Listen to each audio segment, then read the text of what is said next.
So today we'll see mesh analysis. Mesh analysis is based on Kirchhoff's voltage law, which states that the sum of voltages around any closed loop is 0. So we'll be doing mesh analysis based on this KVL. The steps to perform mesh analysis is listed here. The first step is identify the number of meshes.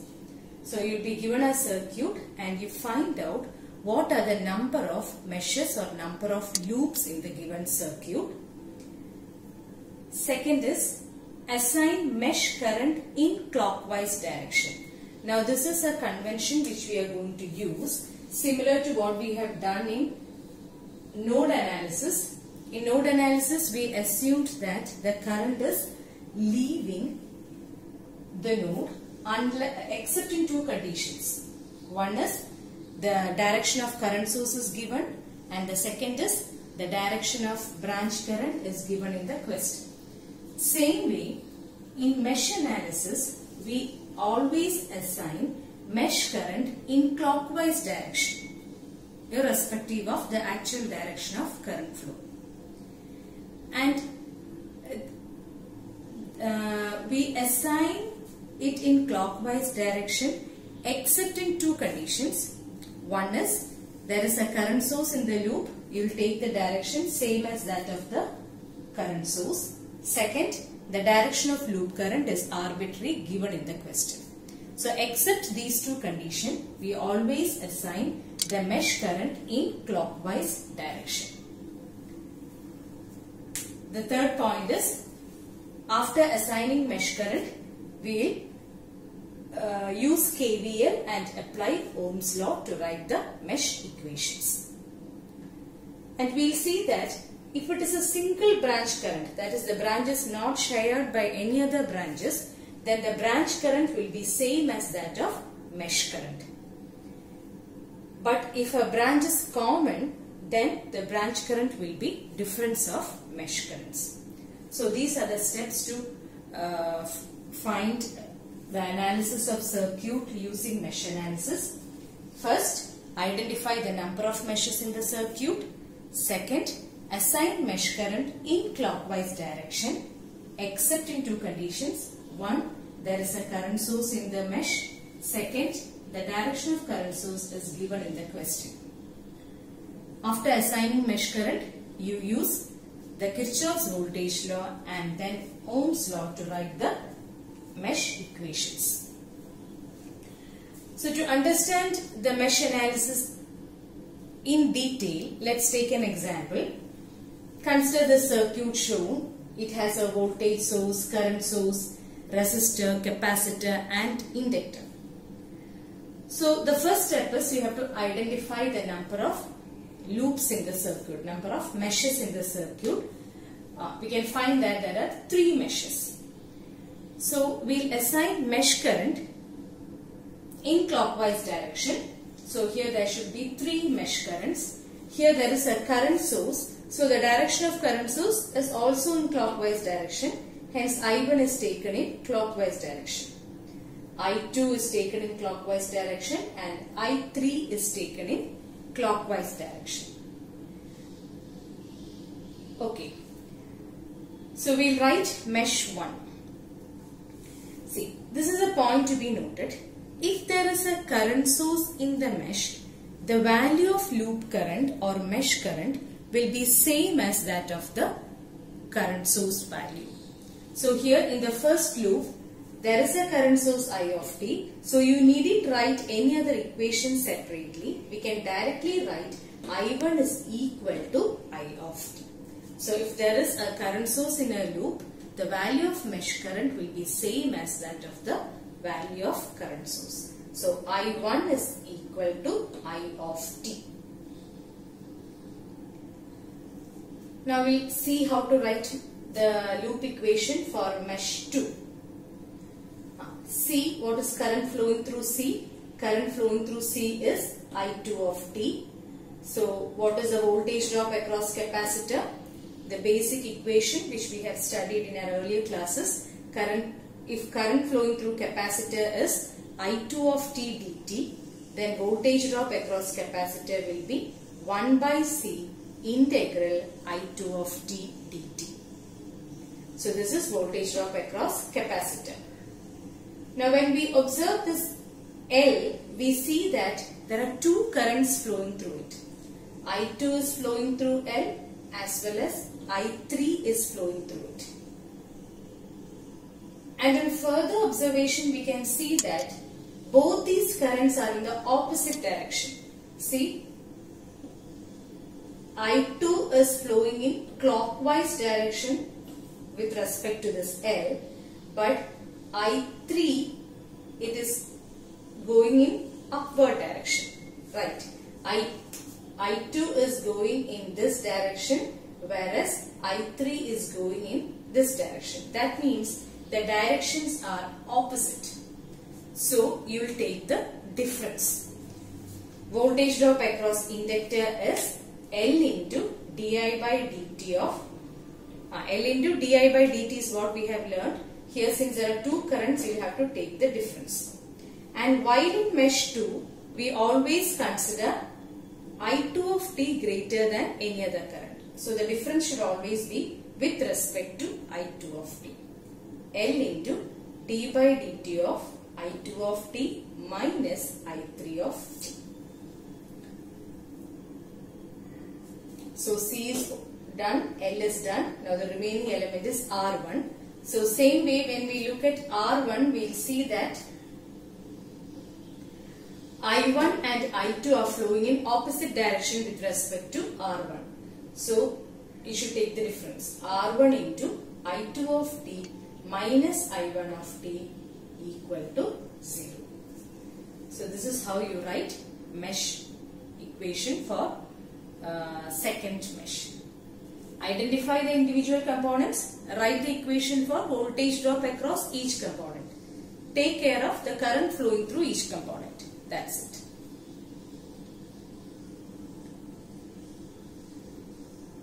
Next, the last mesh. We'll start from here. R2. The only current flowing through it is I3. So the drop will be R2 into I3 of t. Then plus, this is a voltage source, plus V of t. Then R3 into I3 of t plus L into again d by dt of, while in third loop we will take I3 to be greater compared to I2. So it will be I3 of t minus I2 of t equal to 0. So this is how you write the mesh equations. Identify the meshes in the circuit. Assign mesh current in clockwise direction. Use KVL, that is sum of voltage drops across each element in the circuit equal to 0. And then you write down the equation for voltage drop across each element. This is mesh analysis.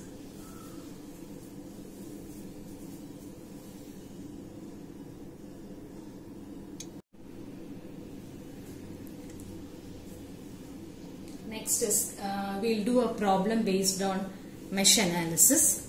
It's the 14th question. The question is, you have to find out the current flowing through 2 ohm using mesh analysis. So first step is to identify the number of meshes. Here there are 3 meshes and I have assigned it as I1, I2 and I3. Since there is no current source in any of the meshes or the direction is not given, I have taken all the current as clockwise. I1, I2 and I3 is taken in clockwise direction. So now we will write the mesh equation. See, while writing the mesh equation, if current is entering the positive terminal of voltage source, it should be taken as plus V. Okay. So you assign current to the loop, and if current is entering the positive terminal, then you should take it as plus V. If the current is leaving the positive terminal, you should take it as minus V.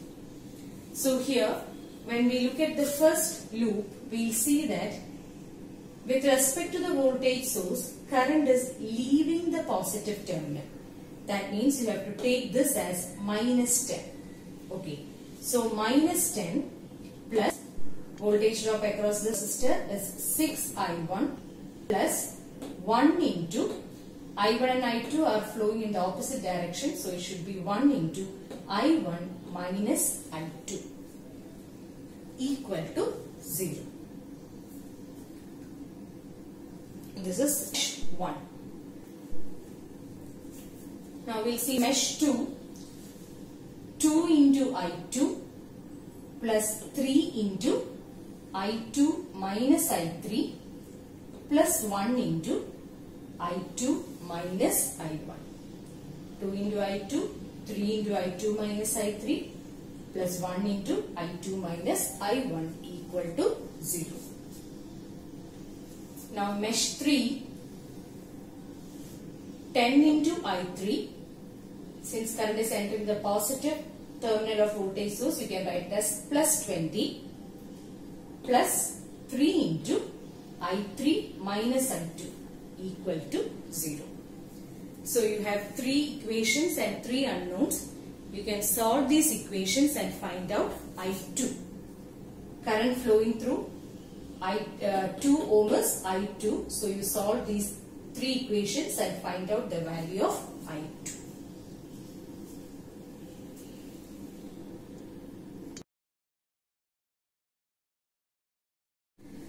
Next is a very simple problem. Question number 22. We are asked to write the mesh equations for I1 for the 3 loops and then to find the currents I1, I2 and I3. So when we look at this circuit, we see that there is a current source in the second loop. Right, here there is a current source. So the value of I2 will be same as that of the current source. That is, you can write directly I2 is equal to 4 ampere. So mesh 2, I2 is equal to 4 ampere. Now we will write mesh 1. Current is leaving the positive terminal, so it should be minus 10. Minus 10 plus 2 into I1 plus 4 into I1 minus I2 equal to 0. Here I2 is 4. You can substitute here and directly find out the value of I1. Mesh 2, we have already I2 is 4 ampere. And mesh 3, current is entering the positive terminal of the voltage source. So you can write it as plus 16 plus 4 into I3 minus I2 plus 8 I3 equal to 0. Again you can substitute here 4 for I2 and you will directly get the value of I3.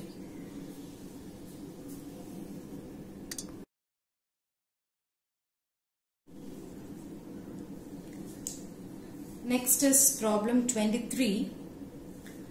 We need to find out V0 in the circuit. So first we'll identify the meshes. There are 3 meshes. I have marked it. Now here we'll see that in the 2 mesh there are current source, so we'll have to take the direction same as that of the so for 6 ampere I have taken it in clockwise direction, whereas for 4 ampere it is in anti-clockwise direction, and I3 I have taken it in the clockwise direction.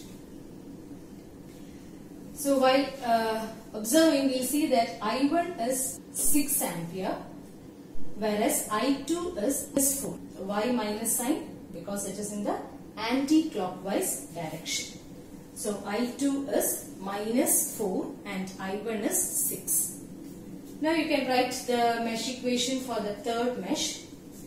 4 into I3 minus I1 plus 10 into I3 plus 6 minus 8 plus 4 into I2 plus I3 equal to 0.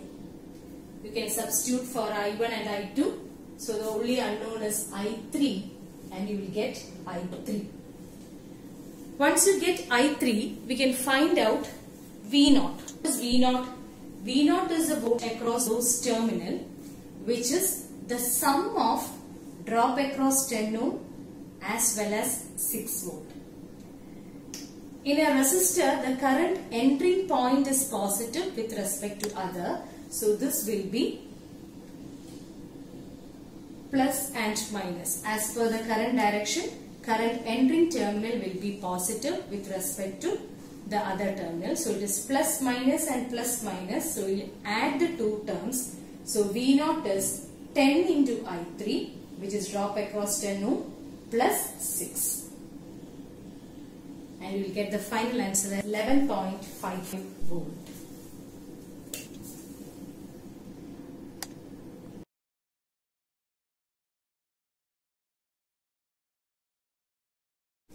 Next question. We need to find out Vs if Vx is 0. For the given circuit, we have to find out the value of Vs if Vx equal to 0. So, we see that there are 4 loops in the given circuit. Right. So, the first step is we have identified the number of loops. It is 4. And now we assign currents to each loop. So, since there is a current source here, I am taking I1 in the same direction of current source. I2 also taken in the same direction. I3 and I4 taken in clockwise direction. So, all the 4 loop currents are in clockwise direction. So, we have assigned current to all the loops. We have to write the mesh equations. Now, when we write equation, we can easily write I1 will be equal to 4 ampere and I2 will be equal to 6 ampere. So, 2 currents we have got directly from the question itself. Now, we will write the third loop equation. Current is leaving plus, so you have to start from minus 40 plus 12 into I3 minus I1 plus Vx. Okay, this we can write as Vx itself. Current entering the positive terminal, so you can write it as plus Vx equal to 0. So minus 40 plus 12 into I3 minus I1 plus Vx equal to 0. But in the question it is given that Vx have to be 0. If Vx is 0, we have to find out Vs. So you can substitute Vx 0 and find out I3. I3 will be 7.33 ampere.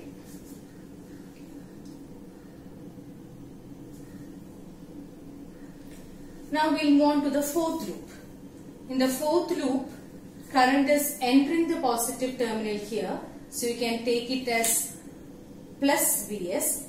Vs, current entering the minus sign here. So minus Vx plus 6 into I4 minus I2 equal to 0. Vx you can substitute 0. So you get Vs equal to minus 6 into I4 minus I2 I am substituting 6. So in order to find Vs, we need to know what is I4. I4 should be known. For that, what will be Vx? Vx is drop across the 30 ohm, right? That is current flowing through 30 ohm into 30. There are 2 currents, I3 and I4. Since it is marked as plus minus, I3 should be at a higher value. So you can write Vx equal to 30 into I3 minus I4. This should be equal to 0. It is given in the question that Vx is 0. So 30 into I3 minus I4 equal to 0 means I3 and I4 should be the same. or we'll get I4 equal to 7.33 ampere. Now you can substitute the value of this I4 in the equation for Vs and you will get as minus 8 volt. So you have to apply the condition Vx equal to 0 in order to find out Vs. So the final answer is minus 8 volt.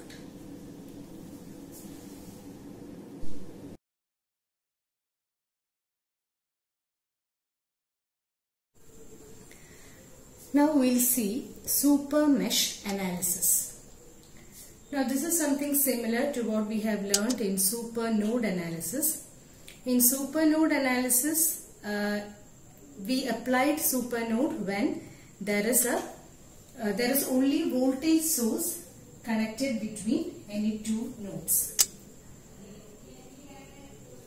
In super mesh analysis, suppose you are given a network and any of the branches in the network which is common to two loops has a current source, then it will be slightly difficult to apply mesh analysis using the straightforward method. So if there is a current source in a branch which is shared by two loops, then we will have to use the concept of super mesh analysis. To make the concept clear, consider the circuit shown here.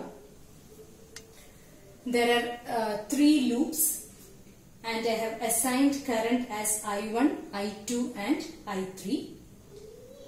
And when we observe this circuit, we will see that there is a current source I here which is common to the first loop as well as the second loop.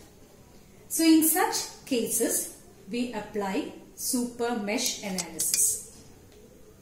The branch which is shared in common by two loops contain a current source, then we will have to apply super mesh analysis.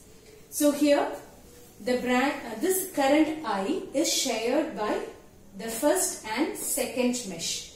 So in this particular example, the super mesh is between 1 and 2.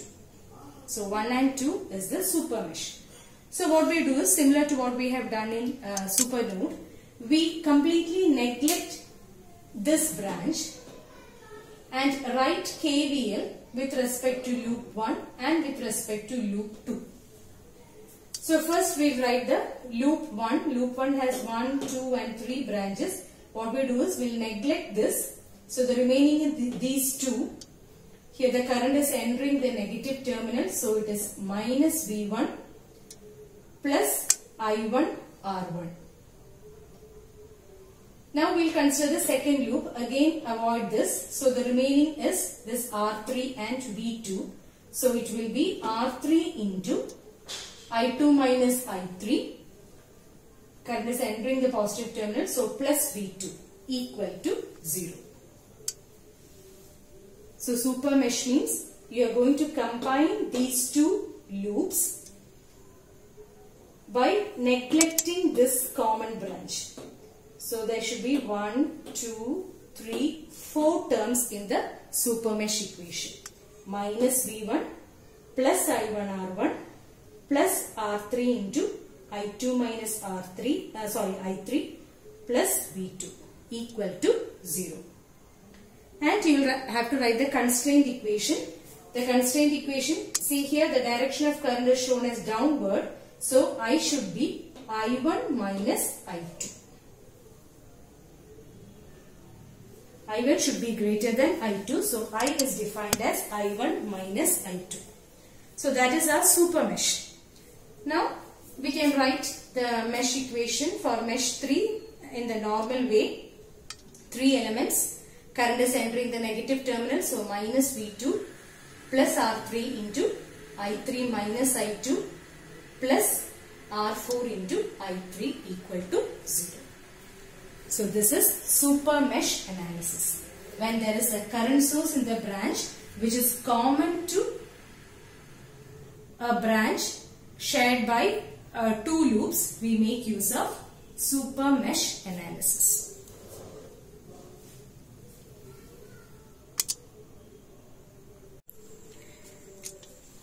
Question is, determine current I in the circuit shown by using loop analysis. I is given in the question. We have to find out this I using loop analysis. So here this is a pretty big circuit containing 5 distinct loops. And I have marked all the loops. Loop current here I1, I2, I3, I4 and I5. And loop 1, there is a current source in the circuit. So I1 is same as the value of current source. You can directly write I1 equal to 10 ampere. Now we see that mesh 2 and mesh 3, they share a common current source. So you have to apply super mesh analysis. So for that, the super mesh here is, since the current source here 20 ampere is shared by the second branch and third branch, meshes, second mesh and third mesh, the super meshes 2 and 3. So now we'll write the KVL equations for the second loop as well as the third loop by neglecting this common branch. You write all the terms except this common branch. So we'll start with the second loop. Second loop, here there is a 4 ohm. 2 currents are flowing in the opposite direction. So it is 4 into I2 minus I1. Then this 4 ohm shared by second and fourth branch. So it is 4 into I2 minus I4. That is all about the second mesh. Now third mesh, 20 into I3 minus I1. Since current entering the negative terminal, minus 20. And then 2 into I3 minus I5 equal to 0. So this is the super mesh equation. And the constraint equation is current direction is shown in clockwise direction. So we have to take I3 minus I2. So I3 minus I2 equal to 20.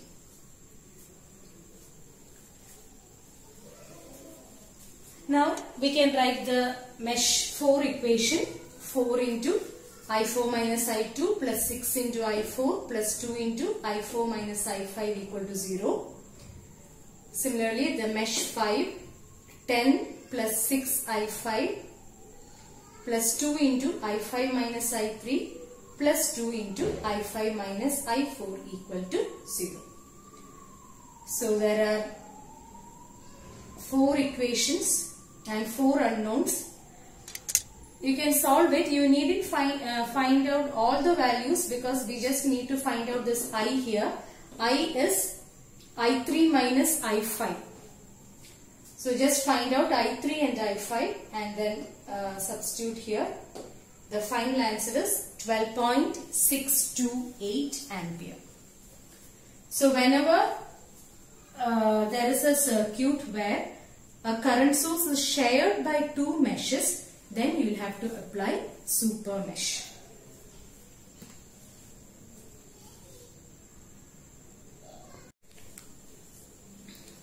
Next question.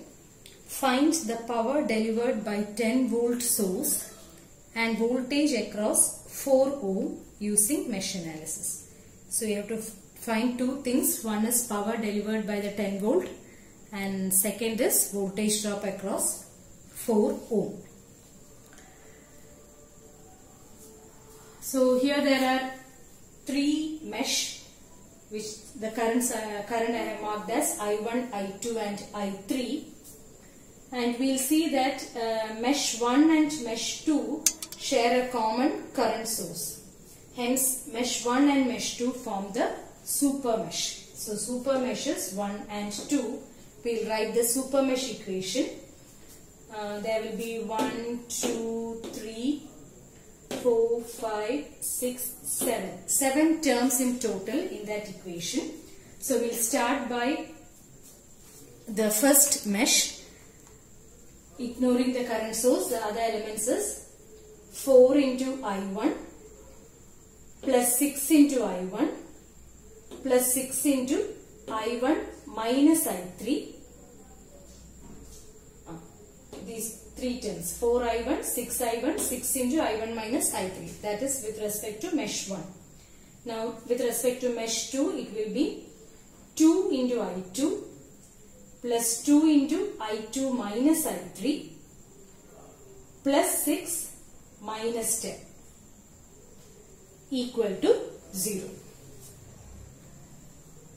And the constraint equation is I2 minus I1 is equal to 4.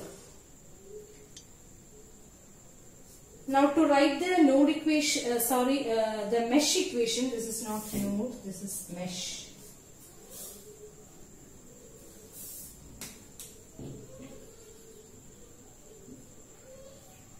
To write the mesh equation for the third mesh, since there is a current source, here there is a current source, a voltage dependent current source. So I3 is nothing but V4 by 4. I3 is V4 by 4. Now we'll try to see what is V4. V4 is drop across this resistor. Current flowing through this 4 ohm is I1. So what will be V4? V4 will be 4 into I1. So if you substitute it here, equal to 4 into I1 by 4. So you will get I3 is equal to I1. I3 and I1 are the same.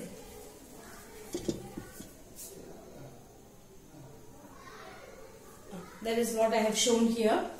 You get I3 and I1 as same, equal to V4 by 4. So you have three equations, equation 1, equation 2 and equation 3. You can solve it to get I1, I2 and I3. So on solving it, you will get there is just two equations, right? Because I1 and I3 are the same, so you can take it as a single variable. So there are just two variables and two unknowns. You need to take only these two equations. Okay. Substitute this I3 equal to I1. So that I3 you can eliminate. In all this I3 can be replaced with I1. So this equation will contain only I1 and I2, and here also I1 and I2. You can solve these two equations and you will get the value of I1 and I2. I1 equal to minus 1 ampere and I2 equal to 3 ampere. I1 and I3 are the same. And once you get I1 and I2, now we can find out the voltage drop across 4 ohm. It is 4 into I1. So voltage drop across 4 ohm is 4 into I1, which is I1 is minus 4, so it is minus 4 volt. And power delivered by 10 volt source is 10 into I2. V into I2, that is 10 into I2, 10 into 3, which is 30 volt. So V4 equal to minus 4 means the actual polarity is not plus minus, instead it is minus plus. That is why there is a negative sign. So this is another question based on super mesh analysis.